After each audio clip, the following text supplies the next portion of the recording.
Hey, what's up guys? Chris Crone here, and I am coming at you live today because the market just dropped 12 full percent, and right now the market just closed, and it is a bloodbath. Is it because of the coronavirus? I mean, right now, my in-laws were stuck on a boat in Asia, one of the 3 cruise boats. They finally just got back 3 weeks later to America, and this thing is only heating up. My mom just texted me, she's like, they're out of masks, what's gonna happen? Is this a pandemic? Is it gonna take over the world?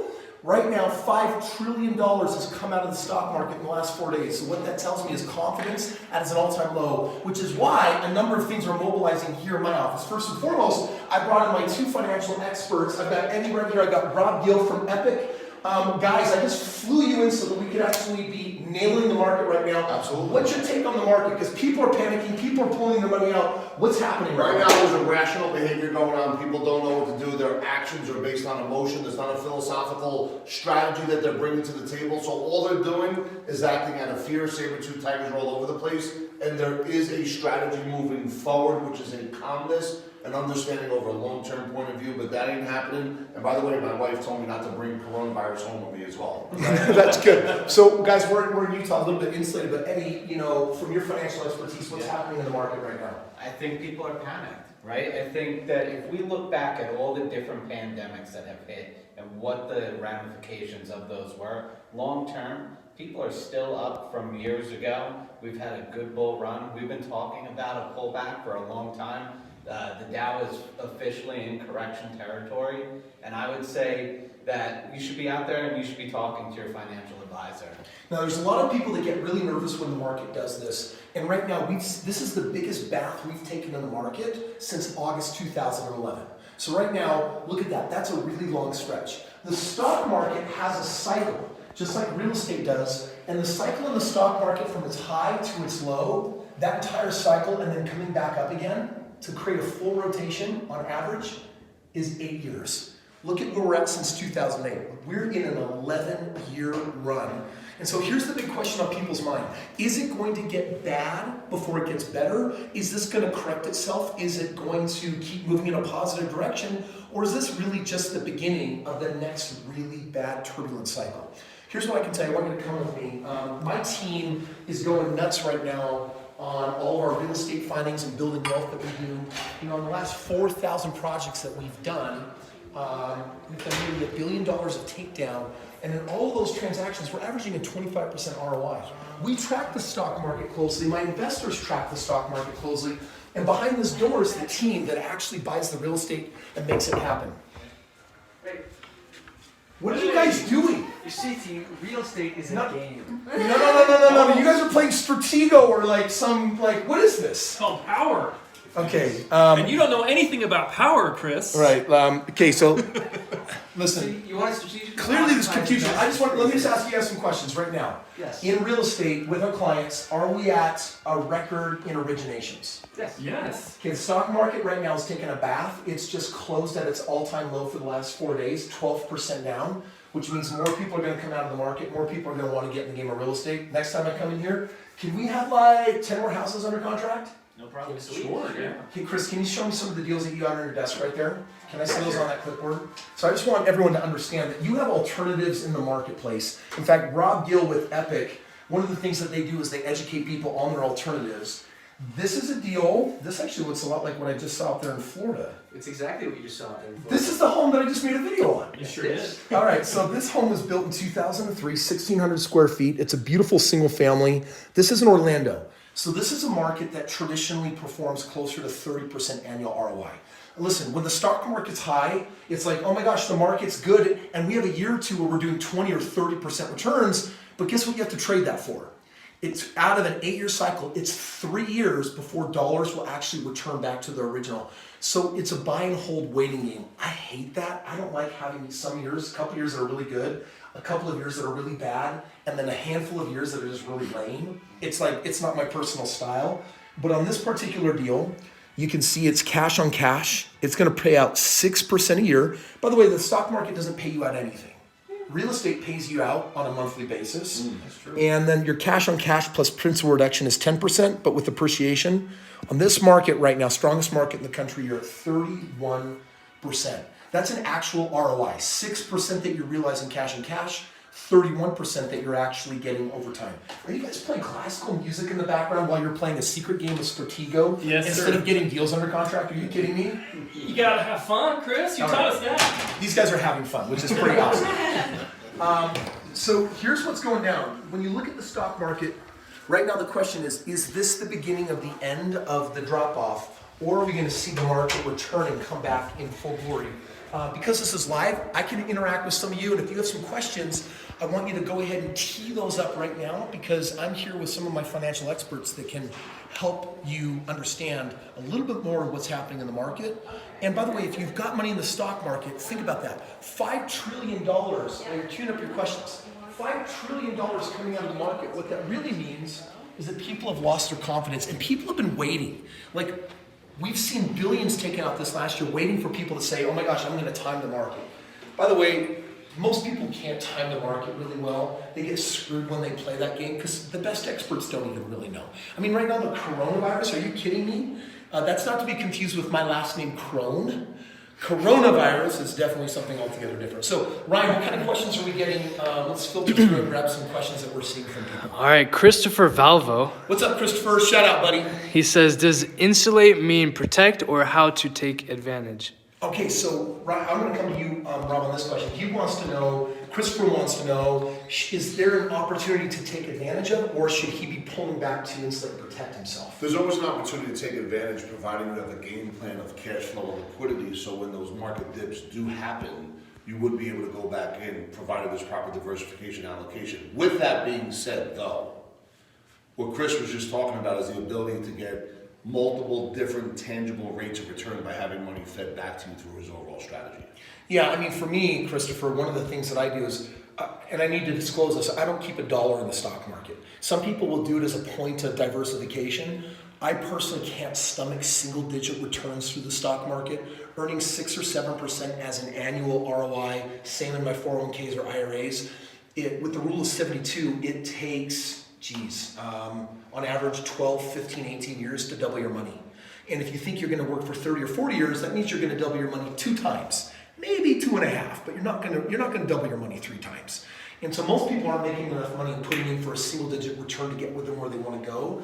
So when we talk about insulation, it's like right now, is the stock market going to bounce back up? Dude, nobody knows. I don't know that, but that's why I'm not even in that game, because I don't like the volatility, the up and down. If you are going to play that game, it should be a long-term buy and hold strategy of set it, forget it. Bearing in mind that single-digit ROI over the long haul will not create financial freedom for you. So it's a sucker move. It's a move for people maybe to put a small percentage of their wealth, but certainly not the lion's share. So either way, Christopher, I would be coming out of the market and I would look at doing things that produce higher ROIs that actually give you a shot at financial freedom.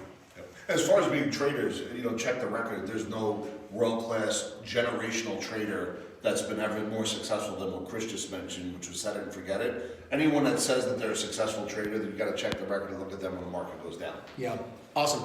Other questions? What else we got, Ryan? So we got Sam here. What's up, Sam? How you doing, buddy? Thanks said, for watching. He says, what percentage does it have to get for financial collapse? This is a really good question. First of all, let's talk about financial collapse. I mean, are we talking about like zombie apocalypse, end of the world as we know it? Or are we talking about, hey, we're actually definitely in our downturn? This is definitely, and usually after the market takes its turn, it is a 3-year journey on average to get back up even Steven. So eventually you're gonna climb and you're gonna get back, and then it's gonna be followed by a few puny years. Could this be the drop-off? Well, it very likely could. We haven't seen something like this happen since August 2011. That's actually falling in line with the cycle and the way that it actually moves. So this could be the beginning of the stock market's recession. By the way, not to be confused with the real estate recession. Real estate and stock markets sometimes parallel, but usually not. They move really different, although sometimes in tandem. Real estate, if you take a look at it, we still have excess inventory. We're still buying, and we actually still have more people needing homes. So the real estate market is not ready for its collapse. Great question. Thanks, Sam. Okay, RVing we go. RVing we go. What's up, bud? Says, what's your thoughts on gold as a safe haven?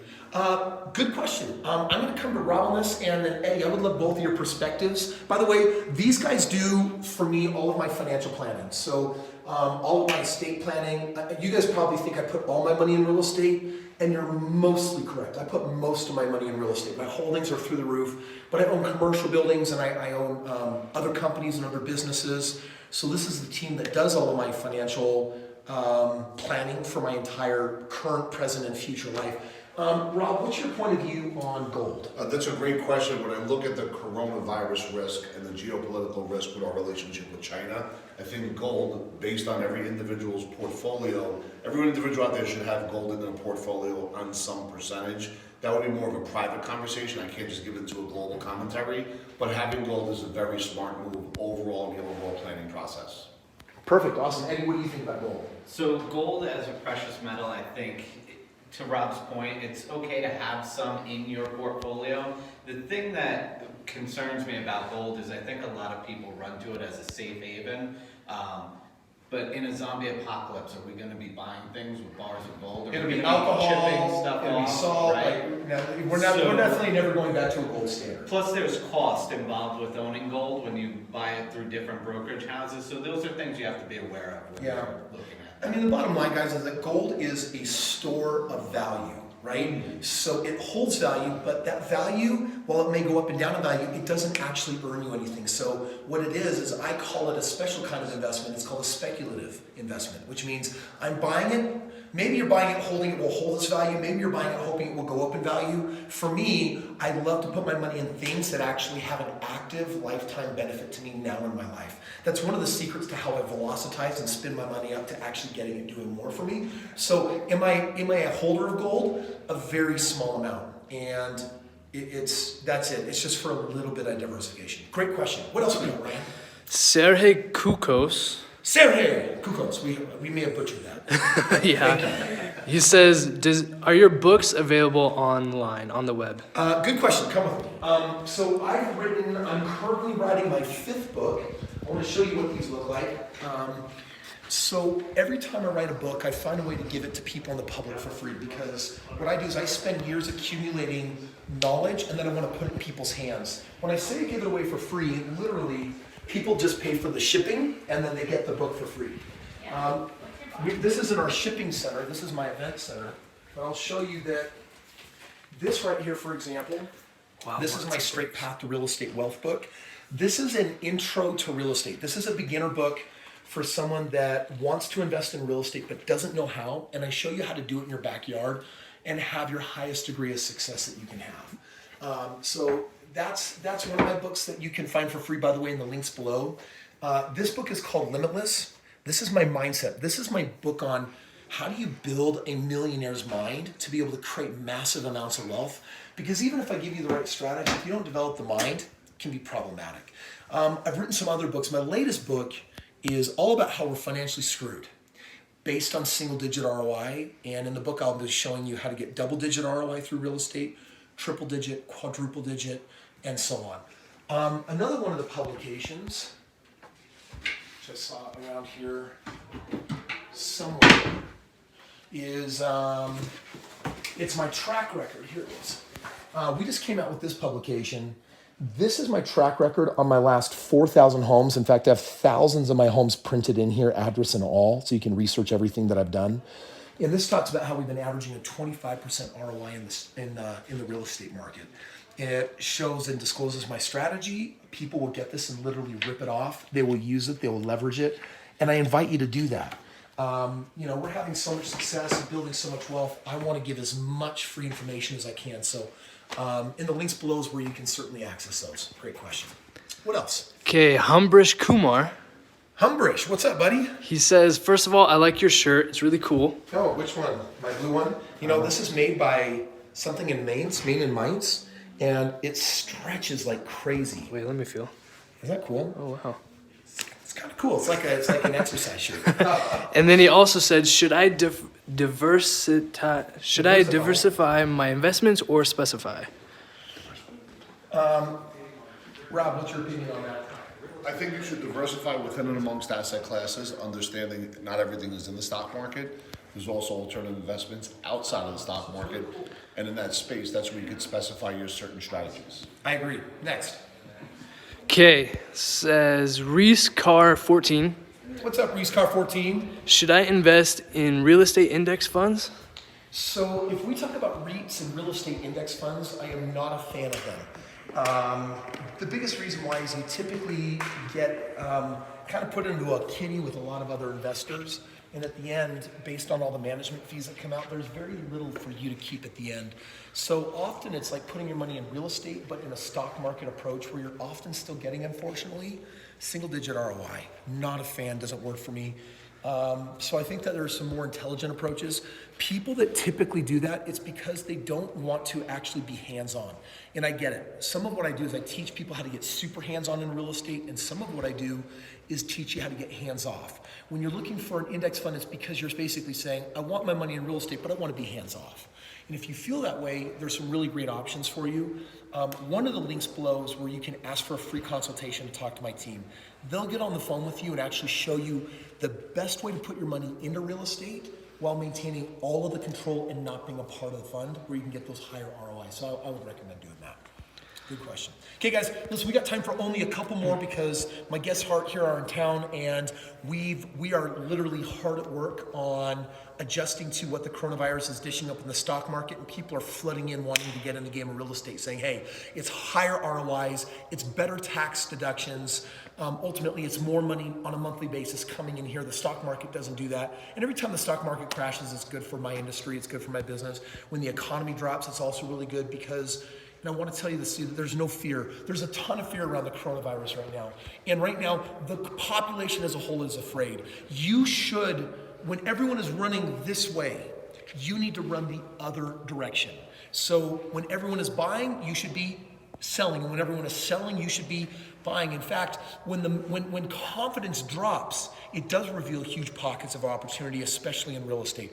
When confidence is really high, then figure out the other direction you can run that other people aren't. So don't be afraid of what's happening. Don't be afraid of the virus. Get smart and get intelligent. Don't be emotional. Don't be a reactor. Be a creator. Okay, a couple more questions. Then we're gonna run. All right, we got Mustache Mike. What's up, Mustache Mike? What do you think about cryptocurrency? Mustache Mike. For the last couple of years, I've paid almost $100,000 just to go to this week-long financial conference. A lot of it tends to be about crypto. And right now, crypto has definitely had its breakout movement. But just like when the internet debuted, it really took 20 years for the world to stabilize around it. Right now, crypto, I think it is an ultra high risky play, which can give you insane reward. I mean, I have friends that have made like insane amounts of money back when it had its first original pop. A lot of things have stabilized since then. I definitely own crypto, and for me, it's a long-term play at this point. And if a couple of those plays pan out, I mean, I'll just get rich again that way. But I would be allocating a very tiny percent of your money into that. I would not move a substantial portion. I probably wouldn't even put more than 5% of your overall anythings into crypto, based on my personal experience with it. Okay, last question. All right, this is from Lucas Potts. By the way, I want to say Lucas Potts, and for everyone else out there, this is the event. April 22nd through the 25th is my next wealth conference. It's a 4-day event where we basically put world-class experts on stage teaching you what is money, how do you leverage it, how do you recapture it, how do you allocate it, and basically, how do you create enough wealth in a short period of time to become financially free? And if you have not come out to one of those, there's a link below for my life-changing events. You got to come out there. We cap it at 600 people in the room, and so if the event is sold out, you'd have to look at the August event or one of those. But get live with me. Those 4 days are life-changing because it's not just what we teach in real estate, it's definitely the mindset that we address in a really powerful way to open up your life to making a lot more money. So, all right, our question again is coming from Lucas Potts. What's up, Lucas Potts? He says, do you recommend senior living properties or student housing? You know, it's interesting. My parents went bankrupt as their final business play on senior housing living. There's a lot of people that definitely succeed with it. You've got to be really careful not to put all your eggs in that basket. I think that's where a lot of people get in trouble. You know, Warren Buffett gives us great advice. He says, diversification is for people that don't know what they're doing. And so on the opposite extreme, you have people like, I'm putting all my eggs right here and that's it. Like people might say, Chris, you put all your eggs in real estate. I'm like, well, technically it's spread over hundreds and more of single family homes bought every single day. It's commercial real estate. So there's diversification inside the asset class like Rob Gill was teaching us about. I got lost. What was the question again? Oh yes, should you do senior living or Senior living versus student housing? Student housing. So I've owned both, and personally, I'm not a fan of either. I mean, just to be fair, those are niches. You have to own those niches. So like I own single family homes bought below the median in the best markets where I squeak out these high ROIs. Student housing is like its own ball of wax, and when I got started, I bought 4 different student housing units, and by the time I got out of them, on all 4 of them, I made about 50 grand as opposed to 200 grand. It was not successful. Like it wasn't my jam. It wasn't where I found my success. So it doesn't mean you can't, but I had a little run at it. And mind you, very small. I only had 4 units. It's not like I had 40. It's not, that was my, I'll buy 4 of these and see how it goes. And we were managing 16 tenants, and it was the nicest stuff available in this college town, and it did not pan out. At least the opportunity cost, I would have done better having my money in other places. So definitely not my favorite. A couple mistakes I did make on those. I put one on a 15-year mortgage. I put one on, I had one paid off free and cleared. That really, paid off real estate really hurts your ROI when you're looking for growth. The 15-year mortgage killed my cash flow. I was like negative $600-700 a month on one of the units. Trying to average it out on the other 2. Single family is definitely like the way for me to go. I don't like student housing projects. Senior living done right can be really good, but it's kind of like Airbnb, guys. Like Airbnb is such a hit or miss. You either nail it and you crush it, or you don't and you're really in trouble. So hopefully that answers your question. Thank you so much, Lucas. Guys, thank you so much for joining me today for this just impromptu live video. I just know that there's a lot of fear about the coronavirus out there and the stock market, the way it's reacting. This could be the beginning to the next cycle. Whether it is or isn't, it's a great time to be really thinking, what am I doing with my money? By the way, one last thought. If you are in the stock market and you've lost your shorts is what you're feeling like a little bit, there's a good chance it's going to get worse before it gets better. You have 2 choices. If you're going to stay, then stay for the next decade or 2. If you're going to get out, then do something superior to make up for your losses. Links below can definitely give you more information on that. And by the way, for those of you that already have seen Mr. Rob Gill and Eddie at work, they provide this insane $9,000 free consultation to people called a cash flow analysis. And there's a link below. If you look into any of my links about life insurance, there's a link where you can actually get with this team.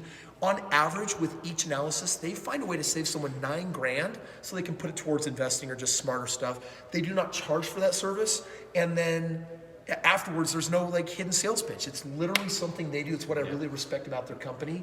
So by the way, you guys have performed like 23,000 of these analyses. Absolutely. Guys, they've saved households tons of money all across the United States. If you're saying, man, I might want to do that, then I want you to check out the Epic Insurance link down below, and they can make that happen for you guys as well. So thanks for watching. Make sure you guys are a subscriber. We will see you on tomorrow's video.